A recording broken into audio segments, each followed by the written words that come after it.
Let's summarize the plot of Edgar Allan Poe's poem, The Raven. The poem is written in 18 stanzas.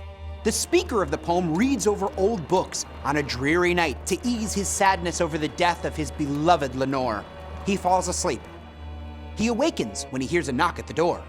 As he sits debating who could be there, his imagination begins to run away with him. The narrator finds no one there, then hears a knocking at the window, and when he opens it, a raven flies into the room and perches on the bust of Pallas Athena that sits above his door. At first, the speaker is amused by the raven's manner. He asks the bird's name, to which the raven replies, Nevermore. The raven says nothing else, sitting silently on the statue. The speaker mentions with a sense of sorrow that the raven, like everyone else in his life, will leave him in the morning. The raven again repeats, Nevermore. The narrator is shocked, but then rationalizes away the bird speaking. This must be a sign of the previous owner's terrible misfortunes, along with explaining the bird's appearances as trying to get out of the storm or likely having escaped from his former abusive owner. He still finds the bird interesting and amusing, so he takes a seat in front of the bird and the bust and tries to figure out what the bird means by Nevermore. The narrator ruminates on his lost love Lenore, who will never again sit in the chair he currently occupies. At the thought of her, the speaker feels something in the air and smells incense in the closed room. He gets angry, asking for a potion of some kind that will make him forget Lenore and the memories of her that torture him. The raven replies, Nevermore, enraging him further.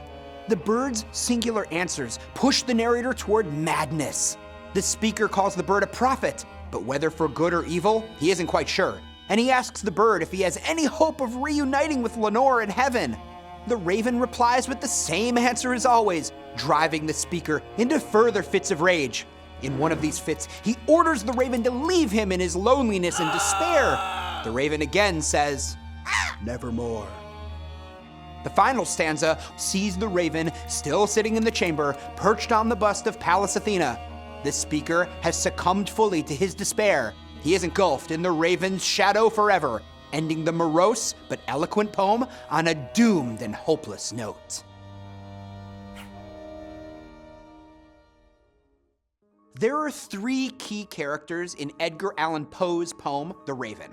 The first is the main character, the speaker. Inhabiting a world that's bleak and dreary, at least from his perspective, the morose speaker, or narrator of the poem, is a scholar mourning the loss of his beloved Lenore. He tries to keep his mind off of her by reading, but he's beset by melancholy thoughts of her. When a foreboding raven enters his room, he is at first amused and then angered by its responses to his questions of life, death, and the afterlife, eventually giving in to despair.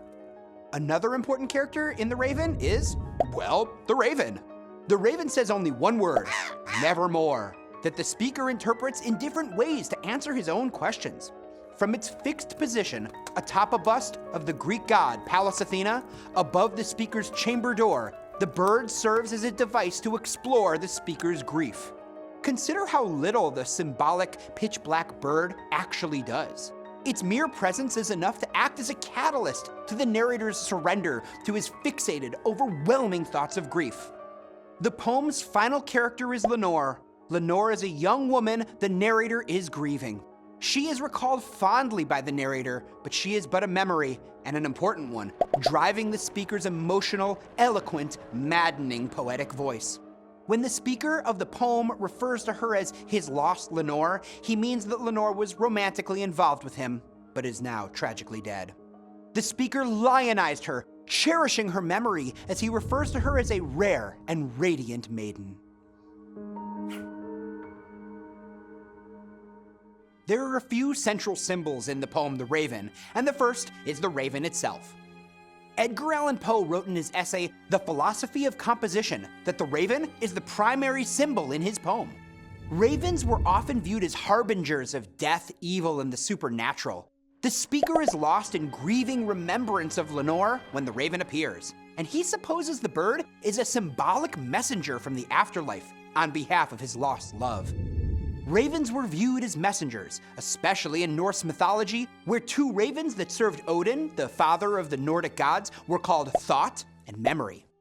Likewise, the thinking speaker tortures himself with memories of his lost Lenore. The raven could be a brooding physical manifestation of those memories. When the speaker asks the raven for assurance that he will see Lenore in heaven, the raven tells him, "Nevermore." The narrator plunges into madness. Death is truly the end. The raven also symbolizes the unconscious or the unknowable. The speaker is a scholar, a man of facts and logic. He is rationality, a sense of reality and identity. Flying in from a dark storm at midnight, the raven represents the unknown. The speaker attempts to reason with the bird, explaining its presence at his window and its ability to speak, but his reason ultimately fails him. Another important symbol is the bust of Pallas Athena. Athena, the Greek goddess of wisdom and battle strategy, is a patron of scholars. Her bust represents the rational mind and logical thought. The raven lands and perches atop the bust, placing itself above reason and logic. As the speaker attempts to ascertain the raven's presence in his room through reasonable questions, readers can see him growing more and more unstable with every answer of "Nevermore." In the final stanza, the raven sits atop the bust of Athena, symbolizing order overthrown by chaos, as the grieving speaker succumbs to the irrational power of the unknown. Additionally, the bust of Athena is made of marble or some other pale stone, and the raven is a jet black bird. We see the contrast between light and dark, white and black, day and night, life and death, sanity and madness. Dualities as forces that pull at the reader and sustain the effect of the poem. Pluto is another key symbol. Pluto is the Roman god of wealth in the underworld, and the speaker mentions that the raven could have come from night's Plutonian shore. This ties into the idea of ravens being messengers or harbingers of death or ill omens. When the speaker rages at the raven for getting an answer he does not like with "prophet still if bird or devil," he links the raven to the underworld by calling it just that. Ancient Greeks and Romans did not have a Christian hell, but they did believe in a level of punishment in the underworld that functioned like hell, and the raven here might be, like Pluto, its representative. There are a few central themes in Edgar Allan Poe's poem, The Raven. The first is madness and despair. The raven is essentially a poetical study of despair.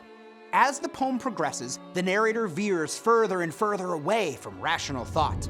The bust of Athena, the goddess of wisdom, looks down on him from the very beginning of the poem, representing rational thought, which is overcome in the end by paralytic fear and loss embodied in the dark, stoic figure of the raven. First, the narrator convinces himself that he is not being haunted by Lenore when he opens the door to his chamber and finds no one there. He tries to rationalize the sound of knocking, then the bird's presence and its speaking. As he continues to question the bird, the narrator grows increasingly agitated with every response of "Nevermore." His reason begins to break down, and as he becomes desperate, he wants a different answer. The speaker is the one who assigns context to all the raven's answers. The bird speaks only one word, but the narrator ascribes increasingly irrational meaning.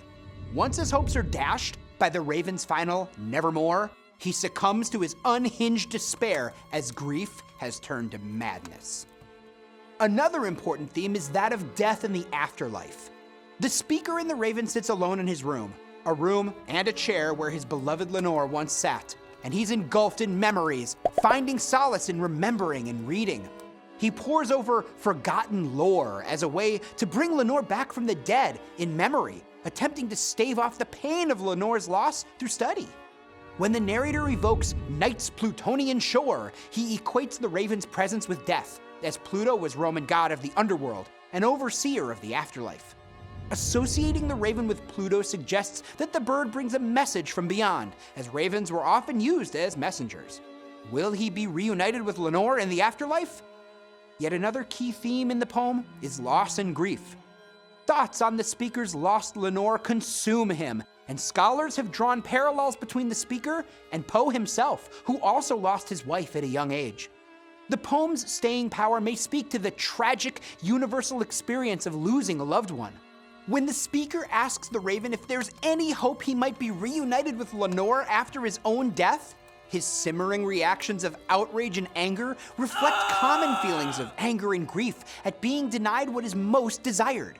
Our rational human selves are answer seekers, but loss and grief aren't categorical, let alone logical. Additionally, there's another type of loss at work in the poem, the loss of the past. Allusions made to a bygone era, from the speaker reading forgotten lore to the busts of Greek gods overseeing his past, show that the past is something present to the pained poet.